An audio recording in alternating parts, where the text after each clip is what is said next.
Okay. Um, Good afternoon, everybody. Can you all hear me? Yes, sir, we can hear you. All right. So, good afternoon once again. It's a privilege once again to be in your session, and I've always enjoyed, these sessions that you invite me into. At the end of it all, I always learn one or two things also from the participants, and I believe that today it's not going to be an exception. Um, has been a colleague. We've known each other for well over going to 15 years now, 10, 15 years, and we're both been on various platforms, various classes discussing these issues. So I believe she has enough knowledge as much as I do on these issues. So sometimes she may need to come in and also add to one or two things to what I'm going to be sharing with us today. I also want to believe that the other facilitators are very, very vast in this topic. Risk management is a university. I keep saying it every time I have the opportunity. I tell people that risk management is a university. Um, no one can have all the knowledge and risk, but the experience you bring on board based on the things that you've passed through in the industry um, is what really speaks to what you are going to be sharing with people. I have passed through a lot of risk issues, and when I mean a lot of risk issues, I will tell you, um, I have I have been there through fraud issues. I've been there through negligence issues. I've been there through regulatory issues that sweep people out of their out of their control. I've been there where internal controls have been totally eroded. I've been there, so many operational issues. I've seen quite a lot, and I believe that I'm going to be sharing quite a lot of this or some of this because we don't have enough time to share all of this. But I welcome everybody. It's going to be an interesting time, an interactive time. So I'll go straight and share my paper for today. Okay. Um,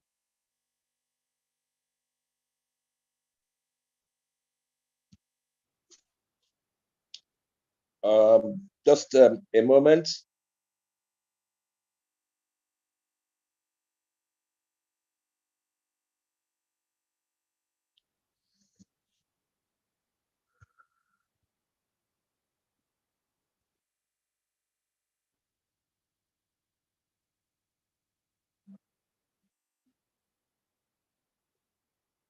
Okay. All right. So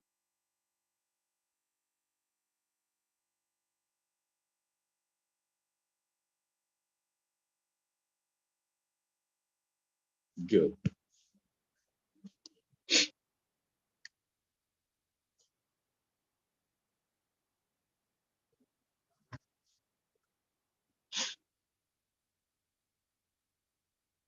All right. So today we're going to be looking at dealing with operational and ecosystem risk. Operational and ecosystem risk.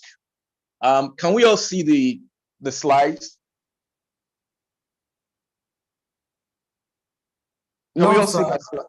Huh? No, yeah. Are you sharing your screen? Yes, I'm sharing the screen. No, we can't see it yet. I can't see it yet. Can anybody see it?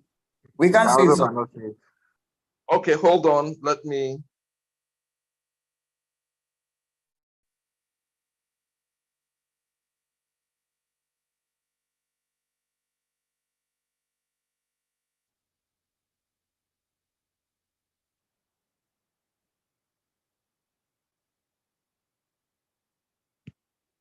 Can you see the screen now? Yes. All right. Okay, you can see my screen, right? Yes. Okay, beautiful. So today's paper is dealing with operational and ecosystem risk. And I want to start by saying that risk is an area of business that most of the time we don't begin to imagine what would happen. Even when we do imagine what will happen when we are about to venture into any business, we cannot totally, comprehend what we will come through. Okay, sometimes some of the decisions or some of the actions that we take when we are starting a business or running a business, sometimes when you go back and look at them, you ask yourself, but I got this area well covered. How come it has become a risk that has almost swept me off? I'll start by saying that I have been a partaker of failed businesses. Okay, so those of you that are in class that are starting up a business, a fintech, a microfinance bank, I want you to know that you have someone in the class who has also gone through it. I actually had a microfinance bank that also failed, and so we're going to be sharing out of those experiences and what could have happened or what could have gone wrong. So today we'll be looking at um, why we need to bother about risk management. We need to look at the risk management cycle in totality. Then we look at some indicators. We look at some administrative mitigation tools. And then, of course, we're going to be looking at the case study, the Silicon Valley Bank, case study. Very interesting, In fact, um, I'm tempted to even start with that case study, but let me control myself because it's so apt, it's so interesting. It's something that it's happening most all the time. It's not the first time we're seeing something like that happen. All right, and probably will not be the last time because the cause of that collapse, all right, is born out of what I will call um, business greed, okay, which most executives, all right, most business owners, right, will fall victim to. It may not be greed as in the way you look at greed, but the desire, to excel, to maximize profit all the time. Everybody wants to maximize their profit. Everybody, if you make ₦1 million today in your business, you would begin to think, how do I multiply this ~1 million profit into 10 million? All right. And so sometimes we take decisions or actions, that brings a blind eye to risk issues. So today we'll be looking at that. As an introduction, one of the big challenges in every organization or enterprise risk management process is to determine how to effectively and concisely communicate risk information, all right, down through the organization, all right, through the organization's board of directors, and so on and so forth. Because on one hand, you have people who have invested into a business and all they're interested is they want returns from their money. Okay. On the other hand, we have people who are going to be managing the business.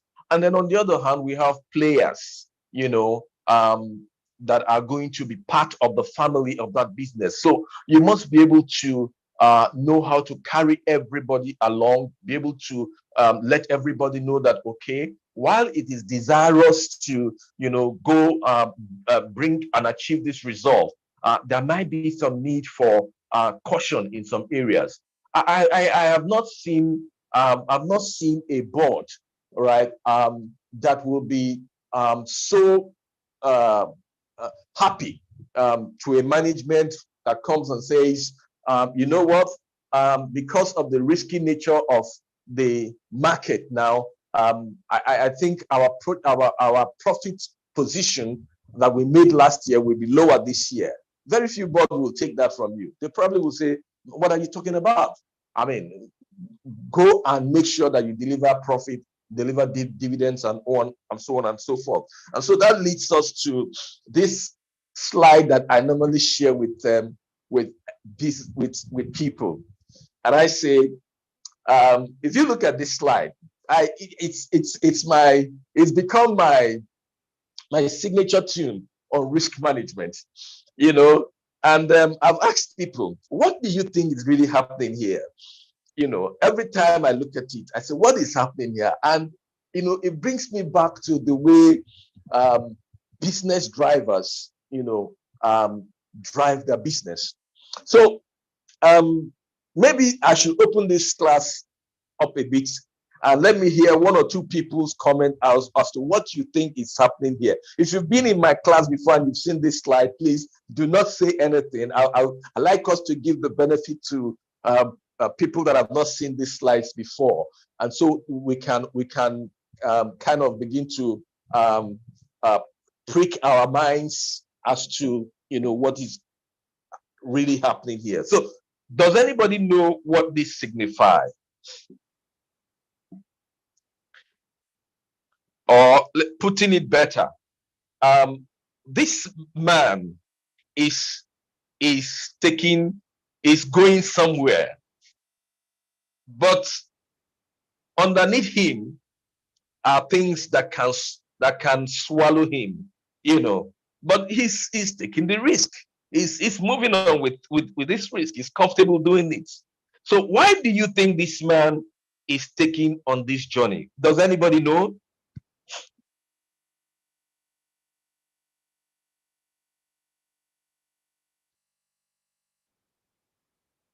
Hello? Are we still here? Can you all hear me? We can hear you. Yes. I want the class to be interactive. What do you think this man is up to?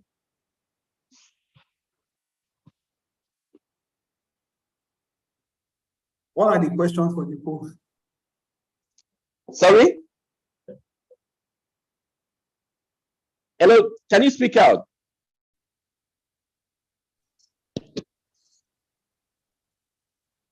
Is there anybody that can attempt to tell us why this man is undertaking this journey? Good afternoon. Please confirm. Okay, good afternoon. Go ahead. All right. I think the main reason why this man is going this way is maybe what he intends to achieve at the end, where he is going to, it's worth taking this risk, and that's why. Absolutely. Absolutely. But let me ask you, do you think that this risk is worth taking? Yes, sir, it was taken. It depends on what is ahead of you. It depends on what you want to achieve there at the end. If it is that important, then this one it worth taking it. And you think it's worth taking this risk in this manner, right? Yes. Yes. I would like to know your business. I like to know your company, because that tells me that obviously you are going to be one of those business managers that we need to look out for. Okay. All right. So let's move on. This is another man. All right. And he's also going the same way, but what do we see? We see that there's some cushioning. He's been able to think of the fact that there is a tendency that he could fall, and if he falls, let the fall not be disastrous, just like we will see in the case of the Silicon Valley bank failure, and in the case of some other banks, failures and other operational failures, of institutions. I say this often. Why is it that we don't have companies that outlive us, companies that stay 50 years, 100 years, we have very few of them, globally, very few of them. The reason can be traced to the fact that, while these companies, were being set up, and in their processes, they have put, mitigants to things that can make the company to go down. All right. They're not saying that there won't be issues along the line, but those issues will not be, critical, or issues that can totally wipe you out. For instance, this man, for all his work, for whatever, he tends to achieve, if he, for any reason, slips and falls, that's the end of that empire. That's the end of that journey. There's no remedy. If he doesn't drown, those crocodiles will feast on him. There won't be any remaining. There's nothing remaining. But this man, is also undertaking this journey and saying, okay, the worst that can happen is that I will take a fall. But when I do take a fall, I have put in place some cushioning that will make me, not, totally be eradicated. So this brings me to the question: why? What is risk? Risk is a concept that denotes a potential negative impact to an asset. And so as a startup, as a business owner, no matter what lofty ideas you have, no matter, how intelligent you have, no matter the amount of money, how big the money, no matter the infrastructure you have put in place, the first thing you must sit back to ask yourself is, what is that potential negative impact that can happen in my business that will erode this business that I have started? Silicon Valley Bank is a bank that has existed for 40 years. But Silicon Valley Bank went down within 3 days. Within 3 days. Let me share my personal experience about the microfinance bank that we had some years back. This bank went down within a week. We were doing so well. We had expanded branches. We had this, commercial banking experience that we brought on board, lofty ideas. We were out there reaching out, bringing in deposits. We were opening branches. We were doing all the things that commercial banks were doing because we had the experience. We had the confidence to go at it, and it was succeeding. But just within 1 week, a check that came up from one of the branches, a fraudulent check from one of the branches, resulted in what the first thing that happened was that the entire account of the microfinance bank was blocked. It was blocked in one of the major commercial banks. And this was where we had our trading funds. Okay. And so that account was blocked. And that immediately that account was blocked, right?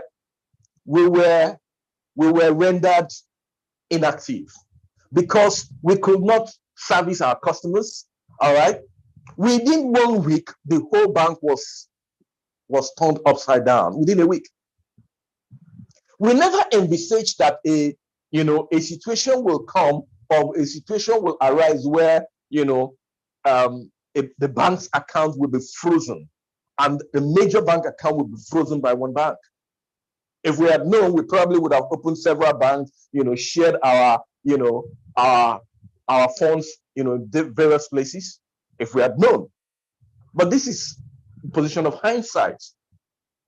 If you look at this case, what I'm sharing with you, you'll see that it has something similar to what happened in the Silicon Valley Bank in the US. Bank run. Now, but today I'm not going to restrain us only to banking issues. I'm going to talk about wide-ranging issues, operational issues, okay, ecosystem issues, fintechs. All right. A lot of us are going into fintechs. What can cause the fintech to succeed, and what can cause it to fail? So risk is a concept that denotes a potential negative impact to an asset. All right. So why do we bother about risk? It says the likelihood or probability that a loss of information, resource, or breach of security will occur is a risk. And I want to stop at this point to probe your mind. Is there, as a startup, is there a likelihood that a loss of information, I've not talked about cash now, a loss of information can bring about, a breach in your business? One vital information. A loss of resource. For fintechs, one of the major resource of fintechs are the human resource. Your chief technical officer, your chief programmer. How many of those do you have? How many of those can you afford? How many of those can you hold on to in this rapid developing? How many of them can you hold? When your chief programmer, right, your database, administrator, your core, competence resource, when he decides to take a leave or take a walk, what's going to be the impact? What can be the impact when you have a major network? I said to people, for the first time, the Nigerian banking system was subjected to what I call a stress test. All the servers, networks, and items that were being deployed as commercial banks, microfinance banks, our networks, our communications, and so on and so forth. It was just tested some few weeks ago during this cash swap issue. And you found that truly our applications, the applications that the banks deployed, had not gone through stress tests. Why? Because people could not access cash, and so they resorted into electronic transmission of funds transfers here and there, and we found out that transactions were failing. Sometimes you carry out a transaction, it takes 1 week for the transaction to impact. What does that say? It tells us that our infrastructural resource had not gone through that necessary stress testing, to be able to carry the system. I said to people today, a lot of people are saying, well, I don't think I'm going to put all my money in the bank anymore. All these issues of digitalization, it's all talk, because we've all seen it. How many of the commercial, how many of the banks, can we boldly say that you could walk into any shop and use the POS, and it will impact on the database, or the core banking of that bank? How many? Maybe two. I'm sorry to use them, but that's the truth. Today, you see a lot of people running to OPay and MoneyPay, and I ask myself, what have they done right in their network? What have they done right in their communication that was making transactions, to impact faster than commercial banks' transactions were impacting? We're going to talk a lot today. It's just I'm restricted with time, But then now, as a startup, you ask yourself, what is the risk issue? Is the risk issue all about the fact that, okay, it's going to be only liquidity issue?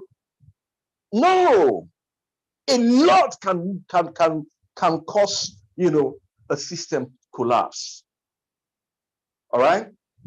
Now, the complete set of policies and procedures which we have put in place, or which we have in place to manage, to monitor, to control exposure to risk, is what we call risk management. It's not just because we want to use fine sounding or high sounding words, but it's for us to have a deep understanding. It says the complete set, and I want you to mark that word, complete set of policies. Now, I don't know what startup you have or you are going into. What policies do you have? Do you think you have a 360 degrees policy that covers every area? I just talked about human resource now, and I'm sure a lot of people, you probably may have talked about the fact that, a human resource, your core human person can cause a collapse in your system. Then we talk about infrastructure. We've not talked about money. We're getting there. We've not talked about liquidity. A lot of people feel that, okay, I have 500 billion. Because I have 500 billion invested in my business, I'm covered. No, sir. Because Silicon Valley had something close to that. But the wrong policy, wrong decision, wrong, management decision brought down that bag within 3 days. The manner in which we set about addressing the question, what can go wrong? And I want you to pause at this point. If you're already in business, fine. If you're about to start a business, I want you to mark that word. What can go wrong? And that's where I say to people, this is what is called risk management. What can go wrong? The inexhaustive questions of what can go wrong. Inexhaustive. And you need to be very, very, sincere to yourself and hard to yourself to say what can actually go wrong. Because of my very, very many failed experiences, sometimes when I shared with my family and said to my family, I'm going into this business, my daughter will say, hey, daddy, hold on. you always put your legs on the accelerator. Please hold on. Let's take these issues. And I say, what do you mean? But that's the truth. And then she begins to ask me questions like, if this happens, what's your answer to this? At the end of it all, I find out that most business owners, most business people, just like my friend that answered me and said, that the result or what you want to achieve is what can make you take that kind of risk. Most business owners and drivers are like that. You're looking at the end result, but you're not looking at, what can hinder me from getting there. Let's move on. We don't have too much time. So we say, why do we bother about risk? So that we'll be able to put measures in place to prevent risk from crystallizing. So that we'll be prepared to respond so as to minimize losses. Good. One is to stop it from happening. Another is to respond to it when it does happen, because sometimes it will happen. No matter the control you put in place. I like the fact that Aitwa spoke about the fact that, risk management, internal control, and operations are all rolled in together. And I ask you, how much internal control can you have? People have been known to violate controls, internal controls. So if you think that, or you want to premise the fact that you have dealt with your risk issues because you have the best of internal controls and auditors, my friend, I just want to say to you, no, that is not the approach. Good to have internal controls, auditors, and so on and so forth. And of course, auditors are post-mortem. Internal controls are, they are the ones that prevents things from happening, but they can only prevent to the extent to which they have been able to ask themselves the question, what can go wrong? And it is not an internal control issue. It's a total question. Everybody involved in the business, what can go wrong?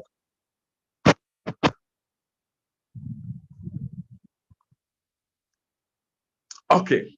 Now,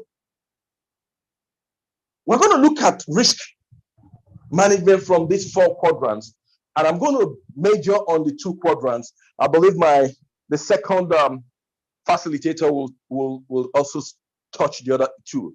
We're looking at risk management from operational risk, okay, financial risk, okay, strategic risk, and then hazard risk, or what we call ecosystem risk, okay. So today I'm going to look at the operational risk area and then the ecosystem risk. All right. Now, for operational risk is a risk of loss due to errors, interruptions, or damages caused by people, systems, or processes. Wow. The operational type of risk is low for simple business operations such as retail banking, asset management, but higher for operations such as sales, treasury, marketing, and so on and so forth. Operational risk involves cybersecurity risks, third-party risks, internal fraud and external fraud, business disruption, and systems failures. Now, if you look at all of this, and it says this is just one area, operational risk, then you know the magnitude of the risk every business is subjected to. When you say that operational risk covers cyber risk, third-party risks, internal fraud and external fraud, business disruptions, and system failures, then you ask yourself, then what is left? But then this is just one area of risk. Now, why am I stressing this? It's so that you will understand that we've just shown 4 quadrants of risk, out of which we are looking at just one quadrant. And just this one quadrant, by the time we begin to break it down, you will find out that it will take you a lot of time and resource to be able to cover these areas. And covering them does not say that you're going to go, is a one-off thing. It's something that is evolving, that is continuous. Because when you talk about third-party risk, it means that these are risks that are not within your own control. And so it means that as you are dealing with the risk from your perspective, you're also going to be dealing with risk from, the risk that your business will be involved or will be impacted with from third party, your vendors, your customers, and so on and so forth. As a microfinance bank, I learned early that fraud, the successful fraud, could occur both internally and externally. There could be connivance between our customers and our staff. Apart from the staff, carrying out frauds, our customers are out there. Listen, let me say this to you. As you are starting up a fintech or a